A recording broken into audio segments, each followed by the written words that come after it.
آپ اس وقت اٹھیں، یہ برکت کا وقت ہے، اور اس وقت نماز پڑھیں، اس وقت تہجد کی رکعت پڑھیں۔ اور یہ وہ وقت ہے جس وقت حدیث میں آتا ہے اللہ تعالیٰ آسمان دنیا پر آ جاتے ہیں۔ حالانکہ اللہ تبارک و تعالیٰ تو ہر جگہ پر موجود ہے نا، اللہ ہر جگہ پر موجود ہے، اور اللہ تعالیٰ کیا فرما رہے ہیں کہ میں آپ کی شہرت سے بھی زیادہ آپ کے قریب ہوں۔ لیکن ترغیب دینے کے لیے اللہ تعالیٰ کیا فرما رہے ہیں کہ یہ وہ وقت ہے تنہائیوں کا، خاموشیوں کا، جس وقت میں تمہارے قریب آ کر بیٹھ جاتا ہوں،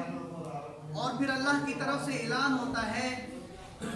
کوئی مغفرت کا طالب جو اس تنہائی کے وقت میں ہاتھ اٹھا کر 2 آنسو بہائے، میں رب مغفرت کے خزانے لٹانے کے لیے اتنا قریب آ چکا ہوں۔ ہے کوئی رزق کا طالب جو اپنے رزق میں برکت کا طالب ہو، جس کا کوئی مسئلہ ہو، جس کی کوئی پریشانی ہو، اللہ تعالیٰ تو ہر وقت مسائل کو سن سکتے ہیں، اور اللہ تبارک و تعالیٰ تو ہر وقت دعا کو سن سکتے ہیں، لیکن یہ تہجد کا جو وقت ہوتا ہے نا، یہ پروٹوکول کا وقت ہوتا ہے۔ ایک ہے اجتماعی ملاقات کہ یہاں پر آپ سب بیٹھے ہیں، آپ سے گفتگو کی جا رہی ہے، اور ایک ہے کسی کی بات کو علیحدہ سے تنہائی میں لے جا کر سننا۔ تو دونوں میں فرق ہے نا، کہ ابھی جو کوئی بات کھڑے ہو کر پوچھ لے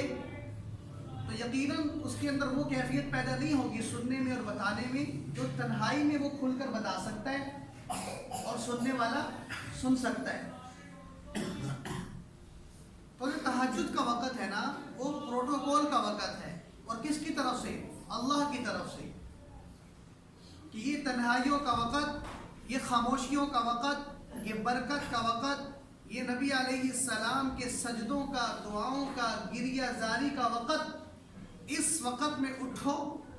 اور اللہ کے سامنے کھڑے ہو کر 2 نفل پڑھو،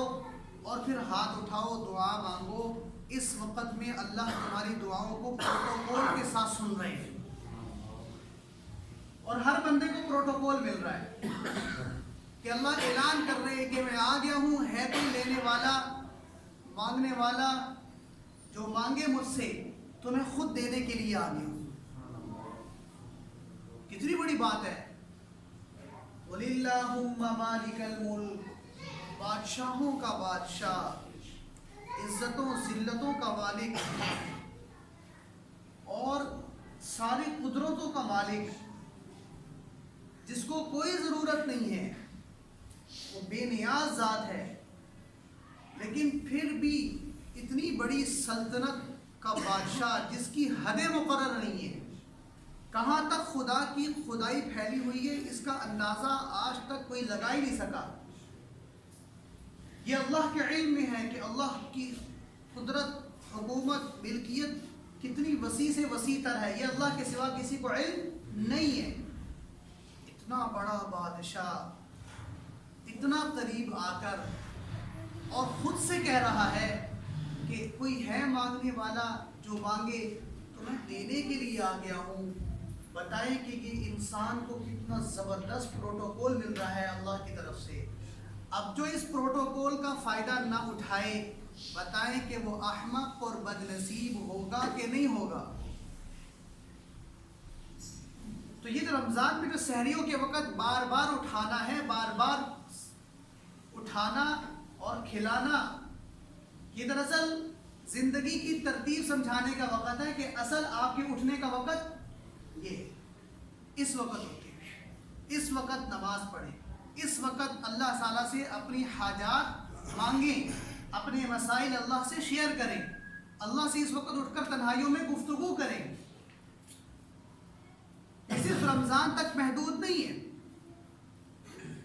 بلکہ رمضان کے علاوہ انسان کی ساری زندگی کی ترتیب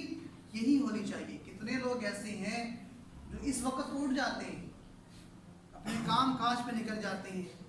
ان کو نہ تہجد کے نفل نصیب ہوتے ہیں، نہ نماز نصیب ہوتی ہے۔ کتنی بڑی اذیت ناک بات ہے کہ اٹھ بھی رہا ہے اور پھر بھی اس کو 2 نفل تہجد کی اور نماز فرض نماز کی جو ہے وہ اس کو نصیب نہیں ہو رہی۔ تو بھائی رمضان المبارک کا جو مقصد ہے وہ کیا ہے؟